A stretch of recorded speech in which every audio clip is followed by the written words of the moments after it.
السلام علیکم ناظرین، آج ہم بات کریں گے ان دو عظیم ہستیوں کی جن کی بدولت آج پاکستان ایک ناقابل تذکیر قوت ہے۔ ایک وہ لیڈر جس نے دنیا کی آنکھوں میں آنکھیں ڈال کر ایٹمی پروگرام کا خواب دیکھا، اور دوسرا وہ سائنسدان جس نے اپنی دن رات کی محنت سے اپنے خواب کو حقیقت میں بدل دیا۔ ذوالفقار علی بھٹو نے نامساعد حالات کے باوجود ایٹمی بنیاد رکھی۔ ان کا عزم تھا کہ پاکستان اپنے دفاع پر کبھی سمجھوتا نہیں کرے گا۔ پھر میدان میں آئے محسن پاکستان ڈاکٹر عبدالقدیر خان۔ انہوں نے اپنی زندگی وطن کے نام کر دی اور ہمیں ایٹمی طاقت بنا دیا۔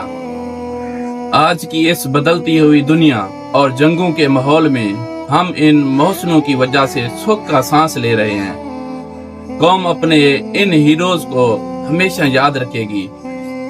ویڈیو پسند آئی ہو تو اسے شیئر کریں اور اپنے محسنوں کو سلام پیش کریں۔ پاکستان زندہ باد۔